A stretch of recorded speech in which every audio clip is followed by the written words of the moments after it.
Pak Noventi akan sharing firman buat kita. Waktu kami persilakan, Pak. Baik, terima kasih hambanya Pastor Yeskel Hebron. Terima kasih Pak. Sebelumnya mari kita berdoa. Bapak, terima kasih untuk semua anugerah-Mu, kebaikan-Mu yang sempurna dalam kehidupan kami. Kami mengucap syukur kami boleh ada di tempat ini semua karena anugerah-Mu.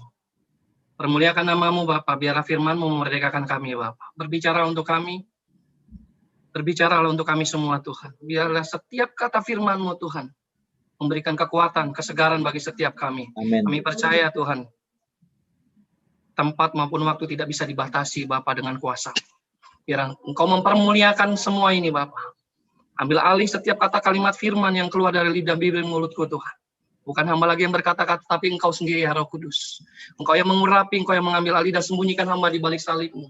Sembunyikan kami Bapa. Biar kami boleh mendengar perkataan firman-Mu. Firman yang memerdekakan, firman yang hidup atas setiap kami Tuhan. Terima kasih Bapa. Di dalam nama Yesus Kristus kami siap mendengar-Mu Allah Roh Kudus. Sama-sama katakan amin. Amin. Oke, shalom, selamat malam Bapak Ibu semuanya. Shalom, apa kabar semua? Salam kenal, saya Noven Manulang. Saya sudah menikah, memiliki 1 istri dan 2 putri. Jangan dibalik. 1 istri dan 2 putri. Saya sudah melayani bersama istri 20 tahun. Kami lebih banyak pelayanan misi di luar sana untuk melayani banyak tempat, banyak orang.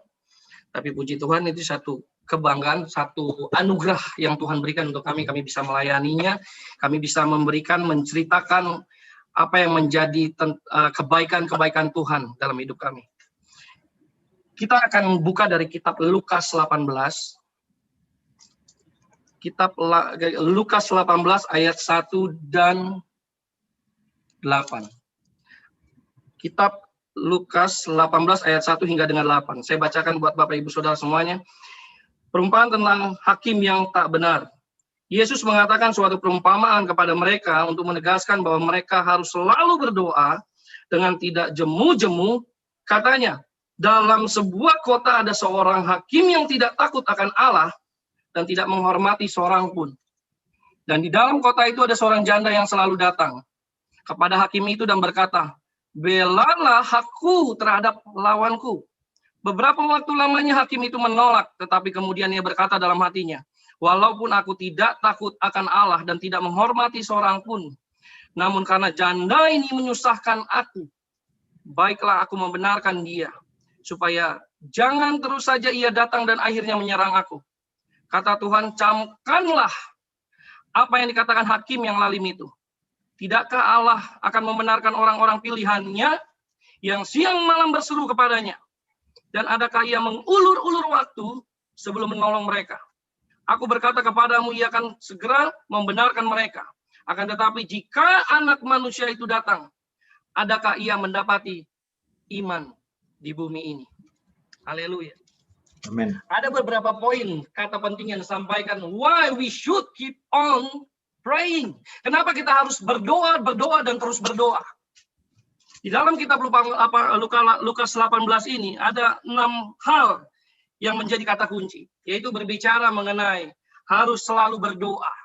Di dalam Lukas 18 ayat 1. Harus selalu berdoa.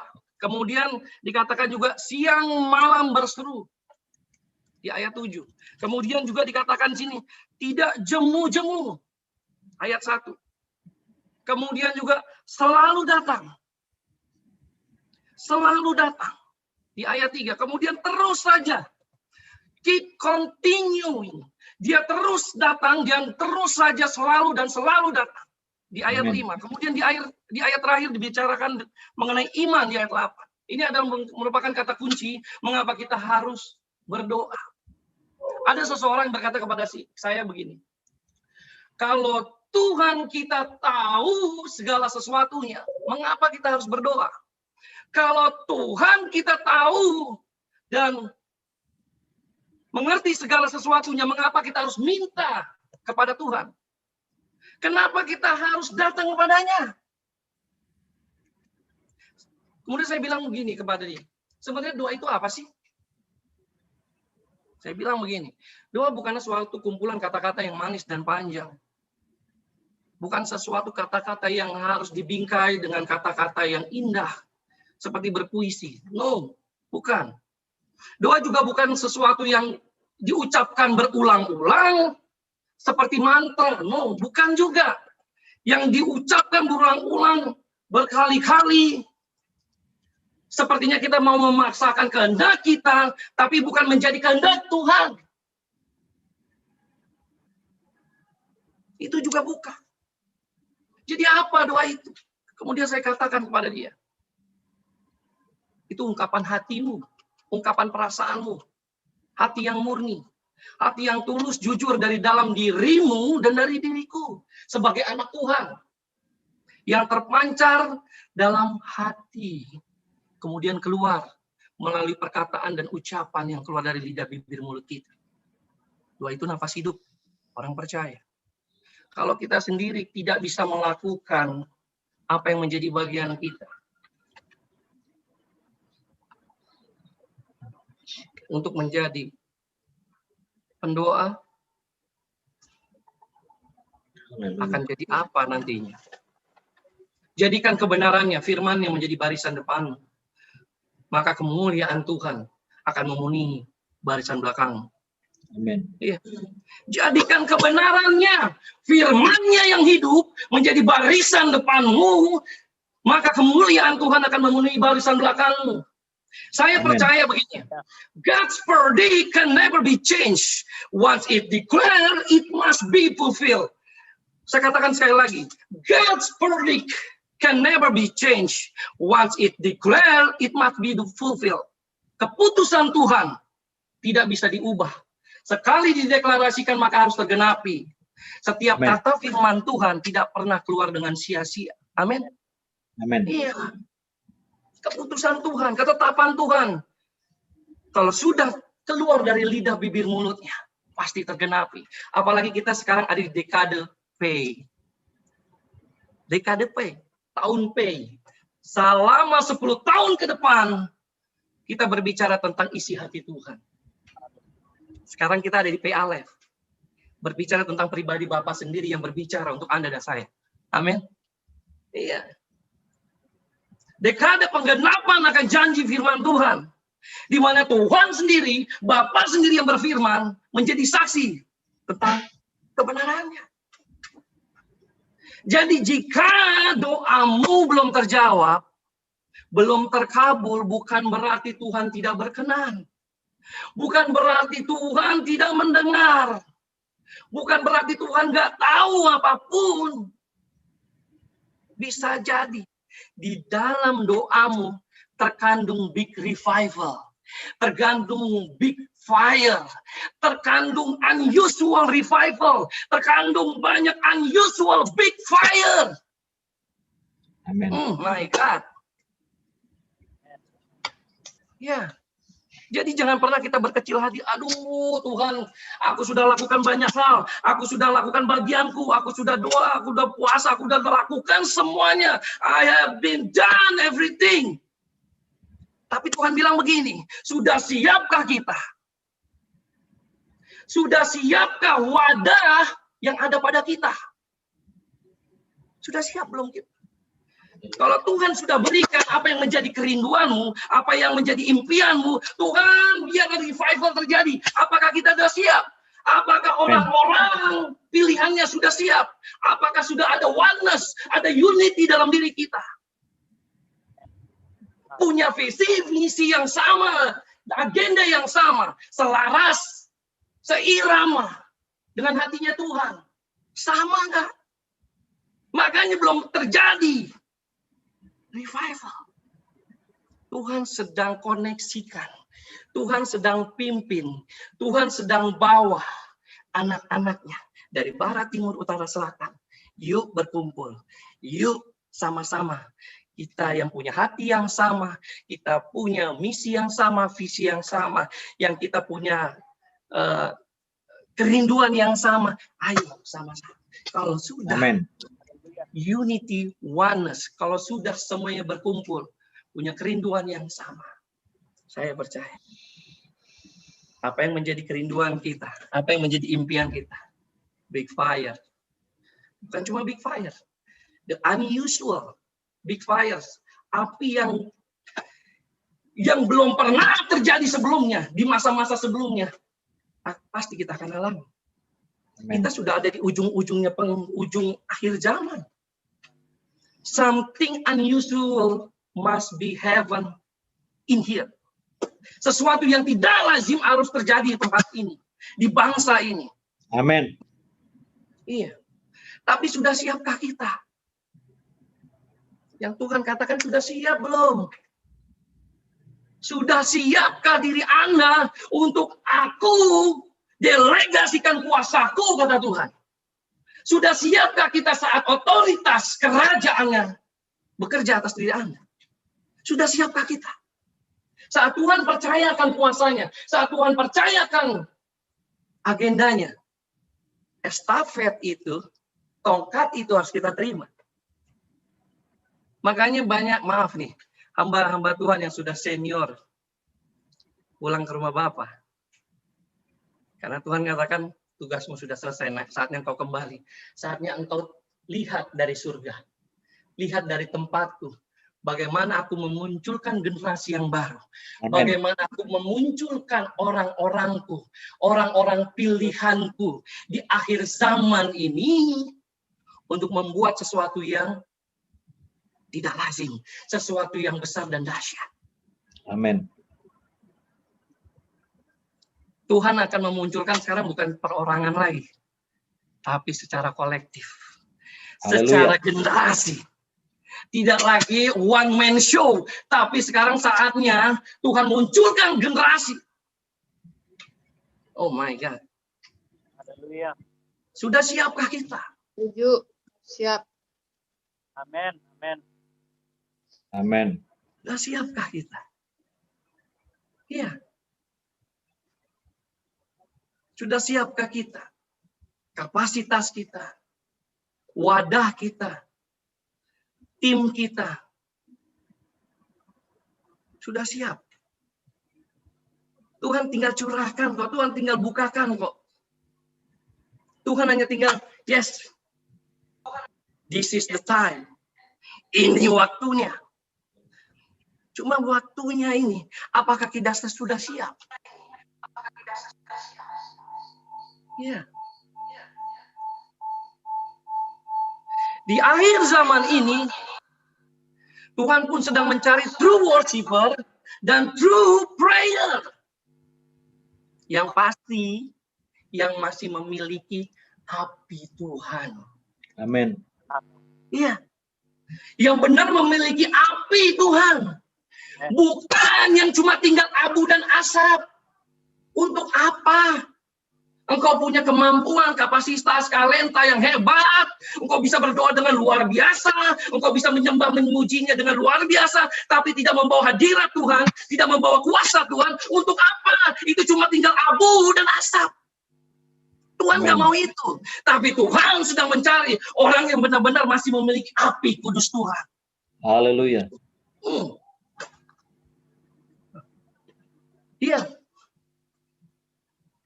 Apakah kita benar-benar the true worshiper, the true prayer, benar-benar penyembah-penyembahnya Tuhan, benar-benar pendoa-pendoa yang benar-benar dari Tuhan. Kalau kau bilang kau bisa bawa apinya Tuhan, benar nggak? Itu api Tuhan. Jangan sampai kau bawa api asing. Mana itu yang membakar dirimu dan mencelakakan hidupmu, bahkan itu menghanguskan dan membinasakan kehidupanmu. Jangan main-main.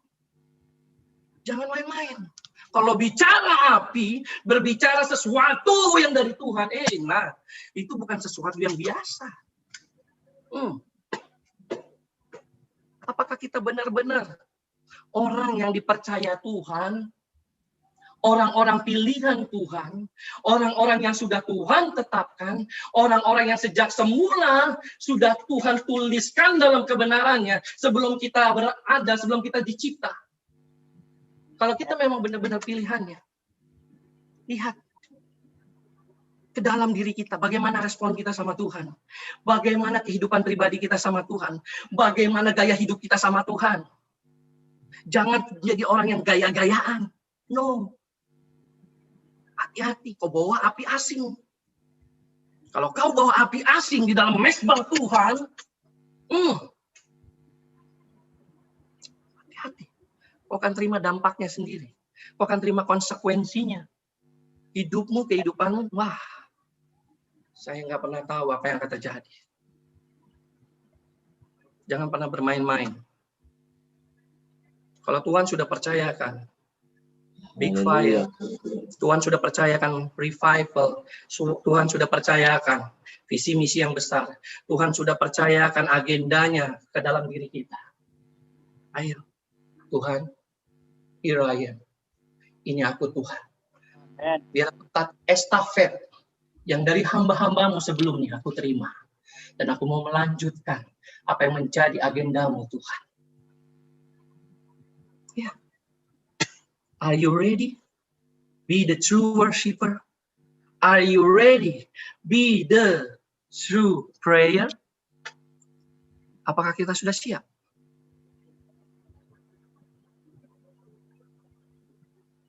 Ya.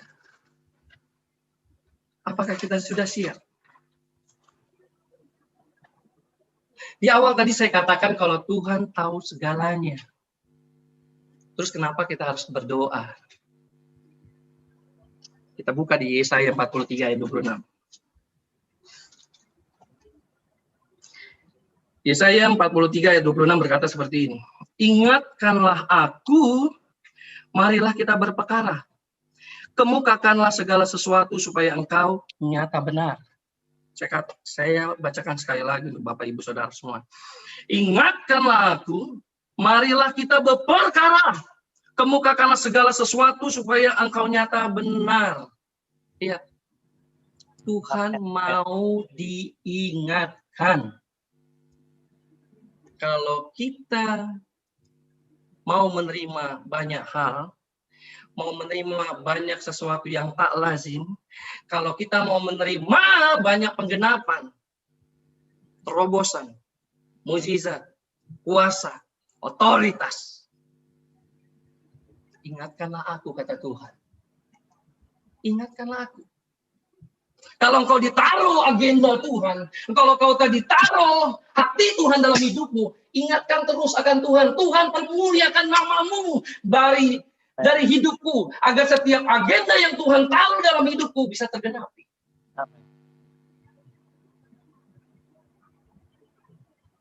Iya. Ingatkan aku. Jadi kalau kita bilang keep on praying, teruslah berdoa. Tuhan yang minta, ingatkanlah aku. Bukan berarti Tuhan kita pelupa loh. Tuhan kita, Tuhan yang senang untuk diingatkan. Senang untuk diingatkan.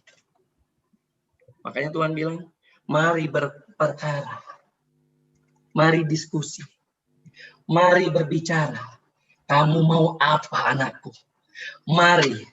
Apa yang menjadi agendamu? Apa yang menjadi kerinduanmu? Berperkara. Ingatkan Tuhan. Iya.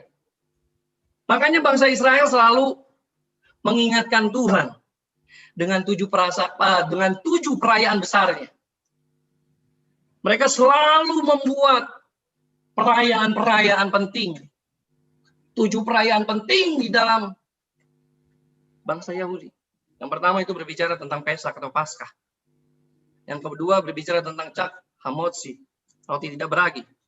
Kemudian ketiga berbicara tentang Reshit Katsir, berbicara tentang buah sulung. Kemudian keempat berbicara tentang Pentakosta atau Shavuot. Kemudian yang kelima berbicara mengenai Yom Teruah atau peniupan shofar.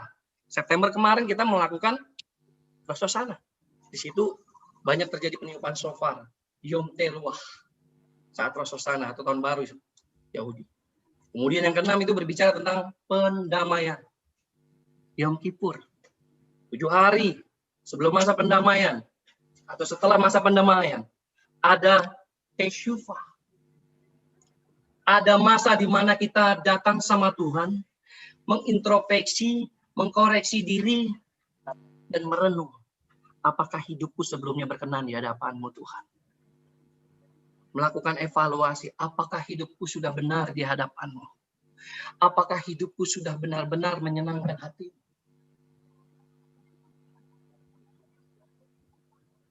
Pendamaian. Berdamai dengan diri kita sendiri. Berdamai dengan sesama kita. Berdamai juga dengan Tuhan.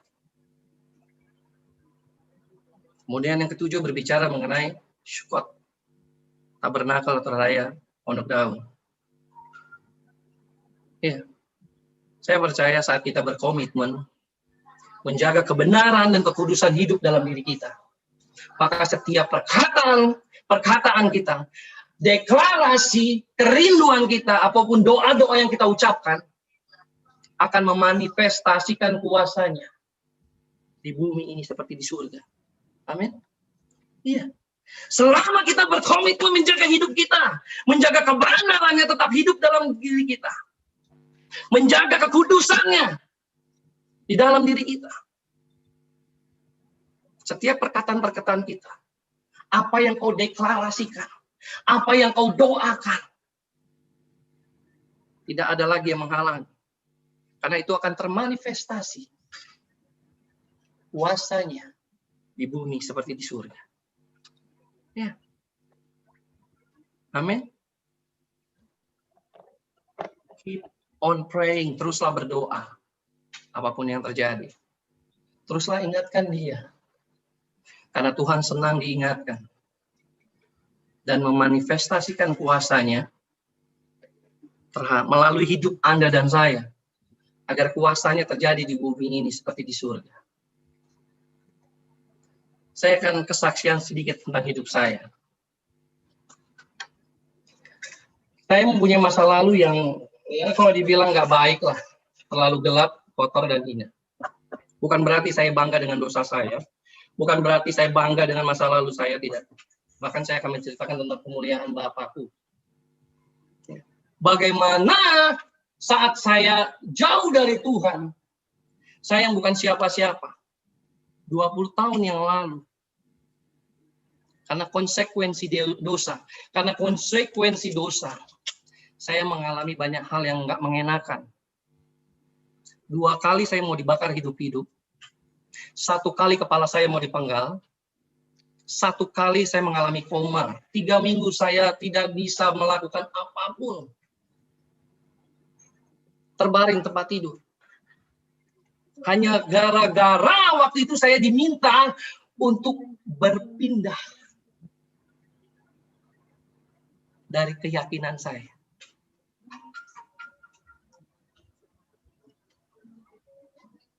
Diminta untuk berpindah, saya cuma bilang, saya nggak akan jual Tuhan saya.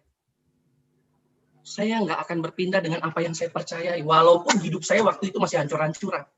Walaupun waktu itu hidup saya banyak menyakiti hati Tuhan, membuat air mata Tuhan banyak menangis karena diri saya. Tapi saya tetap pegang teguh. Walaupun saya ada di lembah bayang maut, walaupun saat itu saya berada di ujung maut sekalipun, saya bilang, saya nggak akan tinggalkan Tuhan saya.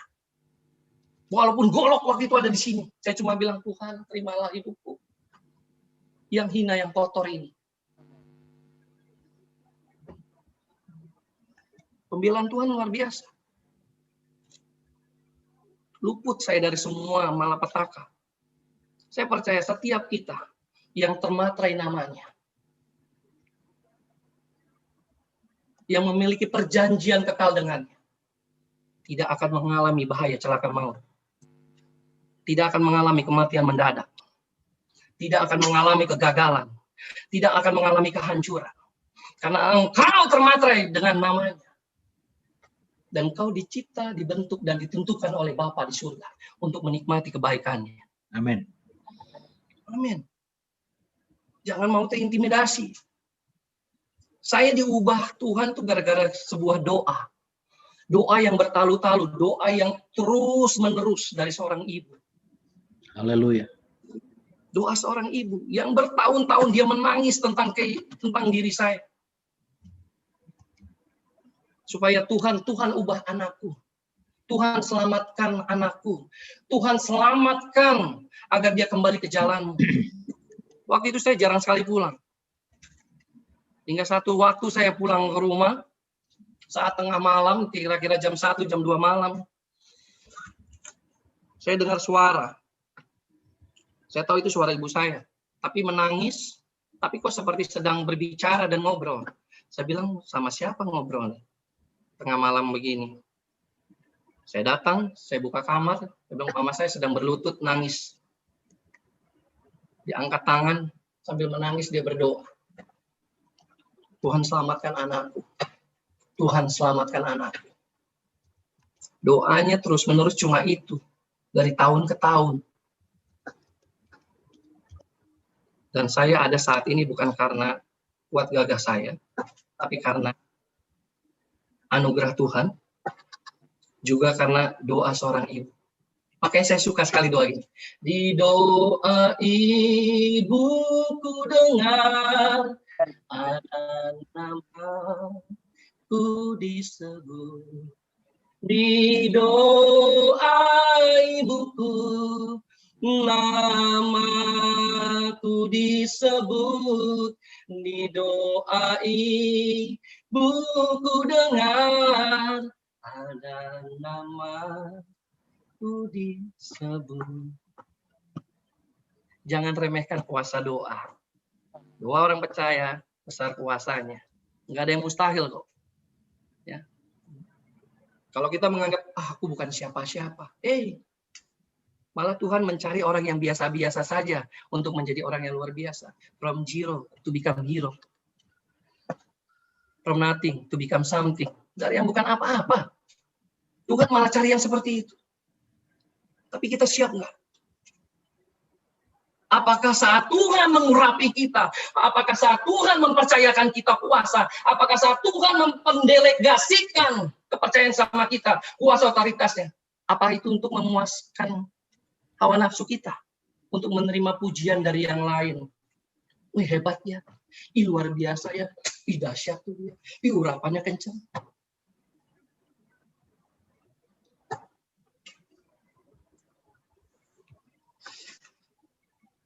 Hati-hati. Saat Tuhan mempercayakan sesuatu yang besar sama kita,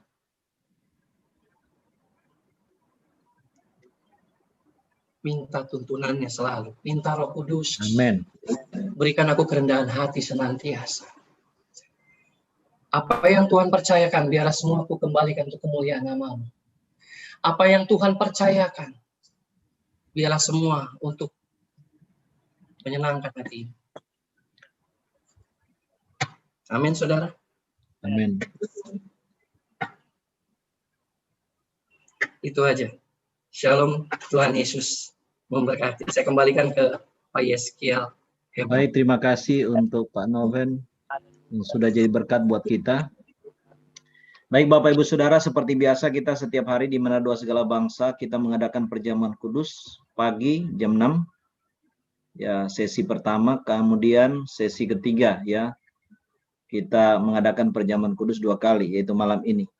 Baik saudara, kita akan masuk dalam perjamuan kudus, kemudian kita akan berdoa buat Bapak Ibu Saudara yang membutuhkan dukungan doa. Ya, kita akan doa secara live streaming. Bapak, kami bersyukur untuk kasih karunia Tuhan yang limpah dan tidak pernah habis dalam hidup kami. Terima kasih kalau Tuhan masih mengizinkan memakai kami. Semua semata karena anugerah Tuhan. Yes, haleluya. Kami tahu Tuhan, tidak ada setitik keringat pun yang kami buat untuk ladang Tuhan, untuk pekerjaan Tuhan yang bisa kami banggakan. Karena kami tahu semua oleh karena Tuhan, dari Tuhan, oleh Tuhan, dan semuanya hanya untuk kemuliaan nama Tuhan. Amin.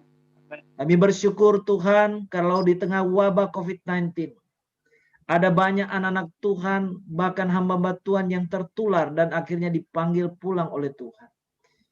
Kami bersyukur Tuhan kalau sampai hari ini Tuhan masih memberikan kami tubuh yang sehat dan umur yang panjang, juga keluarga kami. Untuk kami masih diberi kesempatan berbuah buat Tuhan. Terima kasih untuk hamba-Mu yang sudah mengingatkan kami dan menegur kami lewat firman. Untuk kami betul-betul menjaga kehidupan kami, supaya kehidupan kami memperkenankan Tuhan. Supaya apa yang menjadi rencana Tuhan dan janji Tuhan boleh tergenapi dengan utuh dan sempurna dalam hidup kami. Terima kasih Tuhan untuk segala destiny Tuhan dalam hidup kami. Terima kasih Tuhan untuk segala hal yang baik yang Tuhan sudah sediakan di depan kami. Berkati hamba-Mu Pak Noven Tuhan dan keluarganya. Amin. Berkati segala pekerjaannya. Berkati